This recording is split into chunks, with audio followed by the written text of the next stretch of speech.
What's up guys, Levi Allen here, also known as One Cirrus Pilot on social media. Well, today we have a special treat for you guys.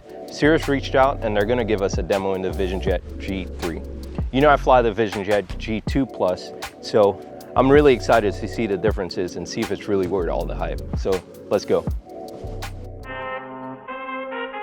I need all the wins, yeah. Ain't no L's, I gotta get a no call and quits, yeah. Gotta keep on moving no matter how hard it gets, yeah. Better move out the way cause I'm coming with harder hits. My head is as hard as a brick, but I'm harder than all of this. All right guys, now we're in front of the airplane, the VisionJet G3. And my name is Matt Burgwell. I'm the Executive Director of our VisionJet product line for Cirrus Aircraft. Let's go take a look at the G3 VisionJet. So one of the first things you'll notice as you step up to this airplane is we changed all of our color schemes. Okay. And this one in particular is our blacked out edition. Yeah, which looks pretty cool. It kind of has that fighter jet look. Absolutely. And then what really makes this scheme work the best is we actually changed our de-ice boots. Okay. From what was silver now to a black kind of color.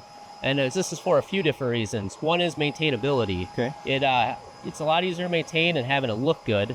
Especially if you think about it, every single time you get your plane fueled, there's a black hose. And what rubs up against here? Well, black hose, yeah. Yeah, like on our G2 Plus, we definitely see some marks on the boots right now. So it's definitely nice just to have the black boots. They stay looking good with very little effort. Yeah. When you start coming over here now to our wingtip lights, you actually notice this has all been redesigned. Yeah, that's completely new. And even just in the front end here, this redesign is a bunch of refinements. Probably the one that you'll notice the most, just as a pilot, is the fact that our landing lights are now 2.5 times brighter than it has been. That's awesome. I mean, the G2 Plus right now, it's already bright, so I can't imagine how much brighter that is. And what you'll notice is also is new is our halo lighting that's now on the wingtip of the VisionJet. It looks just like the SR. Just looks like the SR. So which to me, that was something that really made it look good on the ramp. So anytime you see a Cirrus on the ramp at night, well, you know it's a Cirrus because of the halo light. And as we kind of run over here, we have the signature, V-tail design. You can see it just is so big and just massive. And it is. I mean, you whenever you pull up to the FBO, you have guys come around like, what is this thing? Because what they see first is a V-tail and, well, the engine mounted on the back of it. But yeah, it's something that it doesn't matter where you're at. You always know it's a VisionJet wherever you're at. Right. And as we kind of start swinging around, I mean, we still have the wingtip light over here, but I think the thing that you'll notice on this side of the airplane that's different is our AC door is actually no longer. Right. We now actually replace it with just a grate. Okay. And what was you guys' thinking on that? Well, the biggest reason is actually cabin noise. So if you think about it, it's not that it was really that noisy, but it was when that air conditioners kind of start spooling up, that door opened up, and it would just cause a disturbance in the airflow. Right. It's just noticeable in the cabin. Yeah. Now you just kind of maintain a constant cabin style. Yeah, because in the G2 Plus, we would notice, when that door does open and close, and sometimes you're like, what is that? But at least on the outside of the airplane, that's what makes the G3 a G3. But there's a lot of changes now on the inside. I think that's where I'm really excited to be.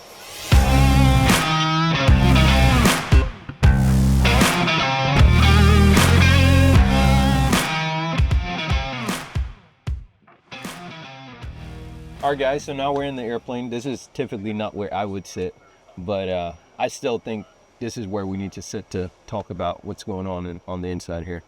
Sounds good. And actually, I don't sit here either. This is actually kind of nice now that I'm sitting here. So one of the things we did with the Generation 3 VisionJet was the interior experience, or the cabin experience has been kind of redefined. Okay. We've actually redesigned every single seat.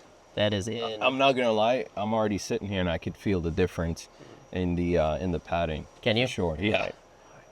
But one thing you'll notice from what will set the G3 apart is the fact the seats in the back switched from was one adult and two smaller on seats. The sides. We now changed that to just a bench seat. Okay. So because of that bench seat, we're now able to fit 6 adults in the airplane. Very nice. Easily. And then we still have 7 seatbelts though too, so we can still, if you have some you can smaller still have a occupants, child you can back still there, have so that doesn't change. It went from what we call 5+2 seating now to a 6+1. Very nice. So when we were designing the bench seat in the airplane, though, we wanted to make sure that experience was, still a good experience as well. So we actually redesigned this row of seats so it can actually sit about 2 inches forward, or give you about 2 inches of extra leg. Yeah. And another thing, I do kind of notice that a little bit. And it's still the same hard points, like that doesn't change, but the seat itself is just designed a little bit, so it's just give you a little bit. Right. And it doesn't impede on your leg room at all. No, it's still plenty of room. But then as you kind of come up to this next row of seats, you'll notice some differences. You'll notice, you already mentioned, the seats actually feel a lot more comfortable. So we did more cushy. We did redesign it. In fact, we actually changed the crush core that's in the seat. Yeah, I don't hear that kind of crinkling anymore. Yeah, so we actually, the honeycomb weave is actually a lot more compacted. So we kind of got rid of that little crinkle because of it. And the seats, we changed the foam kit in it, and they're really comfortable. Yeah, I think they're. We've had some longer flights, and yeah, you start feeling it a little bit. We also redefined the armrest in the airplane. Yeah, because before you would have a center console back here, right? So all 4 of these seats now have the armrests, and then they stow kind of nicely in place. Yeah, you can't get caught up on or anything there. And if you notice on your side right there is we went from the center console in the middle where we had tray tables to actually put the tray tables that are now on the side. Oh, that's pretty cool. And if you have a device, you just flip that up right there. Oh, very nice. Let's try it out. And one thing you'll notice that's not in the airplane is our screen and the TV screen. Yep. And what we've kind of noticed is our customers wanted more of a personalized entertainment kind of viewing. Yeah. Yeah, because I mean, with the screen, you only have one thing that you can watch for 4 different people in the airplane, right? Exactly. So we have, so you're able to set that on your tray table, or also every one of our seats has a panel that's located right here that can actually come right off. And you can fit something like this cold shoe mount right here. Okay. Kind of right into the back of the seat, where you can now put in a device. Right. Throw an iPad up there for the kids or whatever. Exactly. Very cool. Yeah, I think today what we'll do, we'll depart from Austin Executive. Okay. We'll fly out to the east, just kind of north of Houston. Okay. Just start heading that direction. That'll get us into some airspace where we might start seeing how our ATC data link works. Right, which I'm very excited to see. I'll be able to show you just some of the avionic features that are new in the G3. Okay. And then we'll come back here to Austin. All right, sounds good. See you guys in the air.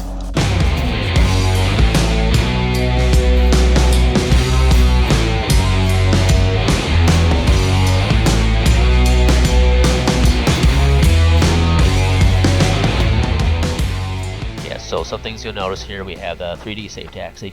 So you can actually give you a nice little kind of direction. But what's going to be nice is he's going to give us for our taxiway, or for our taxi route.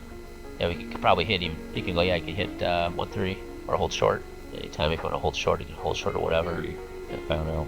It would actually give you that hold short right here, and it would also show up on this map as well. So it's kind of like a GPS in your car. Yeah. It's almost kind of dummy proof.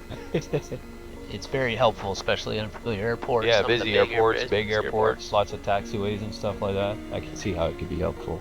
And just another thing for situational awareness. It gives you a big hold short sign right there too. Can't miss it. Can't miss it. Alright, Takeoff power set.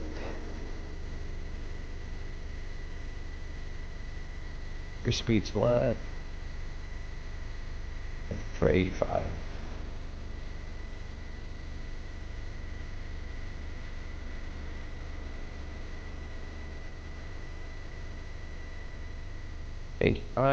Deep. Tap brakes, pod rate, gears coming up. Pick 150. You can always tell when you're flying a brand new airplane. It's so smooth. Get started as connection to CPDLC. It usually takes about 10,000 feet. We'll have a connection and then we'll get a message. One thing you'll notice here as well, we actually now have a glide range. Yeah, like you have in the SRs. Yep. 165 Bravo, Austin approach, altimeter is 299.06. Actually, I found it pretty helpful too for like when flying over water, just knowing kind of where this, the shortest distance is too. Yeah. Austin approach, citation 5. Also, we have a bearing pointer down too. That one of the options is take a look at the bearings. Best glide is actually one of them. Okay, so that's getting you to your closest airport? Yep. Okay. Cessna 737 Victor One thing that's kind of nice too is you now have D8s at some of the airports, usually the same ones that have ATC message. wait, there's message numbers. Let's take a look at that one. Okay. So here it's just saying, okay, the CPDLC, you just got connection with center. You just give that a click, and you just say Roger. Oh, that's so cool. And so yeah, the centers are the ones who have it. Approach controls do not. Right. And if you go to the weather, you'll notice there's now an ATIS option. Oops. Hit that, get all the ATIS information Oh, out very textually. nice. Don't actually have to listen to it. And what's great about this, you can get that. I mean, you could be 2 hours away, and you can still be planning on what runways they're using. And unless the weather's all the- be crazy or something. Exactly. But I like that. Let's just say we're going to this airport. And we now, for the visual approaches, just throwing an EVO bit there. You now have a choice of left base, left downwind, right base, right downwind. Kind of like what you could do on the iPad with ForeFlight, right? Exactly. So I mean, you have like if you do like the left downwind, essentially it would get you it'll get you beam the numbers at about 1,200 feet or so. And then the left base is about 1,000 feet. It's you can also set it too. So say I want to do the left So you can base. adjust them. I can change what I want for the base leg, what the final leg will be. And again, it's just another one of those things that Just add some situational awareness. exactly. I like. Yeah, I mean, there's you just get a few more important tools just kind of for some situational awareness. I mean, the ATC data link, man, when you start getting to some of these places, when you're busy airspaces, you don't get the dreaded clearances. You're not used to the airspace, so trying to read back some of the waypoints Yeah, and you're like, get tricky. yeah, you get that dreaded. Tell me when you're ready to copy your reroute. Like, uh-oh. And then now they just send it all, kind of via the CPDLC, and you're able to put it right into your avionics. Very cool. Kind of makes you feel like the airline does too. And then that's a good point. I mean, this actually technology's been available for the airlines for many years, especially for those oceanic routes. Yep. And now it's actually kind of getting to the point where we're breaking. Cirrus is kind of really the most kind of approachable airplane now that has that technology. ATC message. Alright, play direct. So yeah, you can first say. So if you hit the response, you can see there's going to be some different responses. Okay. But it usually comes up to Wilco automatically if you just hit send on that. And now you can go to direct. Very cool. Yeah, so as we're wrapping this video up and we're on our descent there, executive, I definitely tell the difference between the G3 and the G2 Plus that I fly.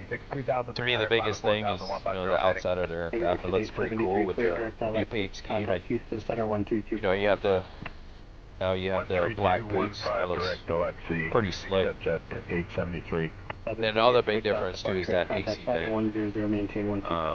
I did have my passengers complain about that a little bit. I don't get to get this comfort a lot, but the change with the seating back there is definitely a plus. But we do also get a little comfort of going a little bit faster on the descent. We do. Okay. I was saying earlier, what's kind of great about the Vision Jet is it kind of, for a lot of our customers transitioning from an SR, it goes fast when you want it to go fast, the climb, right, the cruise, then it goes slow when you want it to go to slow, so when you're coming in final approach, I think these are SR speeds. Right, yeah. Yeah, sometimes when I'm coming in line, I could go a little bit slower than the SR.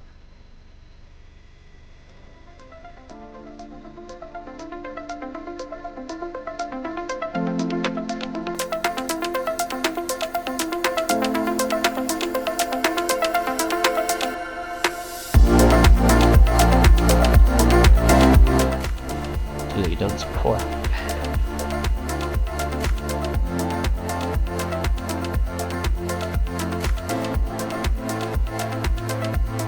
Welcome back to Austin.